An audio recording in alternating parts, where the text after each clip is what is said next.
আসসালামু আলাইকুম গাইস, আপনারা সবাই কেমন আছেন? আলহামদুলিল্লাহ ভালো আছেন। ইনশাল্লাহ আমরা ভালো আছি।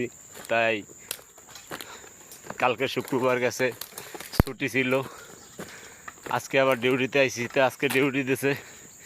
এই যে জঙ্গল কাটা দেন না, পিছনে জঙ্গলের অভাব নাই। এই জঙ্গল কাটা ডিউটি দিছে।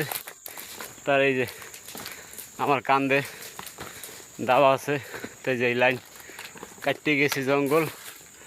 এই যে দেখেন, জঙ্গলের অভাব নাই। এর ভিতরে একজন মানুষ যদি আয়, তাই ডরের ঠেলাই মরে এই লাইনের ভিতরে থাকতে যাইবে। ওই আমার লগে একজন আছে, হে আগে আগে গেছে, আমি এই পিছনে পিছনে পড়তে আছি। তাই যে এই রাস্তার দিকে বাইরেছি। এই যে দেখেন রাস্তায় ওই একজন আবার ফুটি গেছে।